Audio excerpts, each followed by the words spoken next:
নমস্কার, আমি doctor Aniruddha Dey, consultant homeopath. আজকে আমার ইউটিউব চ্যানেলে cough may be the symptom of cardiac asthma, কাশি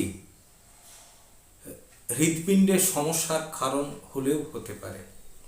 এখনও যারা আপনারা আমার চ্যানেল সাবস্ক্রাইব করেননি, নতুন ভিডিও পাওয়ার জন্য চ্যানেলটি সাবস্ক্রাইব করার অনুরোধ রাখছি এবং ভিডিওগুলি শেষ পর্যন্ত দেখবেন।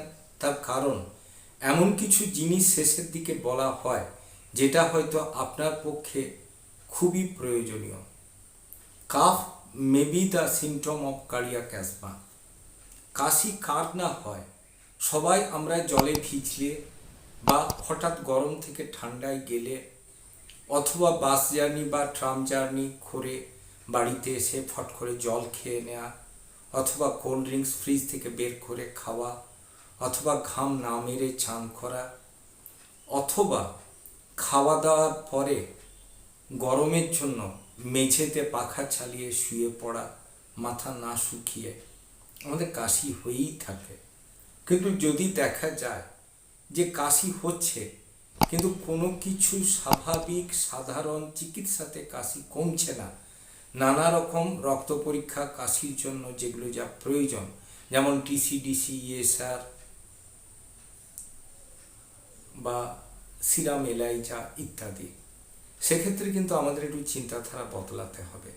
যদি দেখা যায় যে রুগী যখন বসে আছে তার কিচ্ছু হচ্ছে না, কিন্তু সে যখনই মুভমেন্টে যাচ্ছে, একটুখানি হাঁটা চলা করছে, ওপরে উঠতে চেষ্টা করছে, ফ্ল্যাট জায়গায় ঘুরলে তেমন কোনো কষ্ট নেই, কিন্তু ক্লাইম্বিং ওপরে সিঁড়ি ভাঙতে গেলে তার যেন একটা এক্সারশনের ফলে সে যেন হাঁপাতে থাকছে, কাশি হচ্ছে এবং অ্যাজমা টাইপ দেখা যাচ্ছে, সেক্ষেত্রে কিন্তু আমাদেরকে মাথায় আনতে হবে calf may be the symptom of cardiac asthma.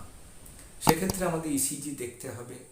ইসিজিতে না ধরা পড়লে ইকো দেখতে হবে, ব্লাডের কোলেস্ট্রল লিপিড প্রোফাইল দেখা, এবং যেটা মেন দেখা যে হার্টের সাইজ বড় হয়েছে কিনা বা কোনো জায়গায় কোনো ব্লক আছে কিনা।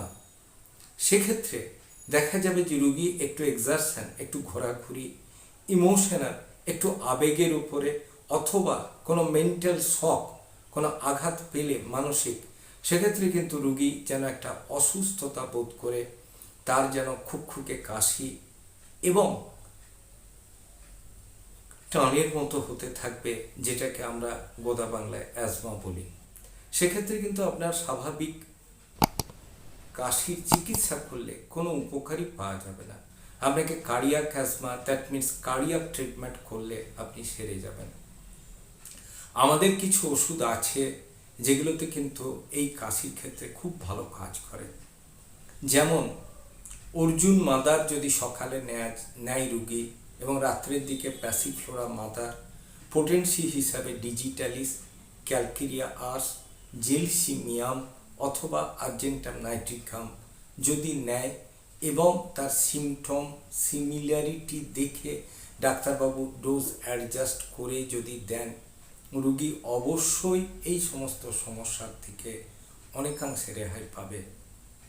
তবে নিজে রোগের নাম লক্ষণ জেনে কখনোই চিকিৎসা কাজে নিজেকে ব্রতী করবেন না। অবশ্যই কোনো ডাক্তারবাবুর সাহচর্যে এসে তার পরামর্শ মতো চললে আপনি অবশ্যই ভালো থাকবেন। আমার চ্যানেল যদি আপনাদের ভালো লাগে অবশ্যই লাইক করুন, শেয়ার করুন, কমেন্ট করুন, সাবস্ক্রাইব করুন, হোয়াটসঅ্যাপ দেওয়া লিঙ্কে নিজেদের অ্যাড করুন। ভালো থাকুন, সুস্থ থাকুন।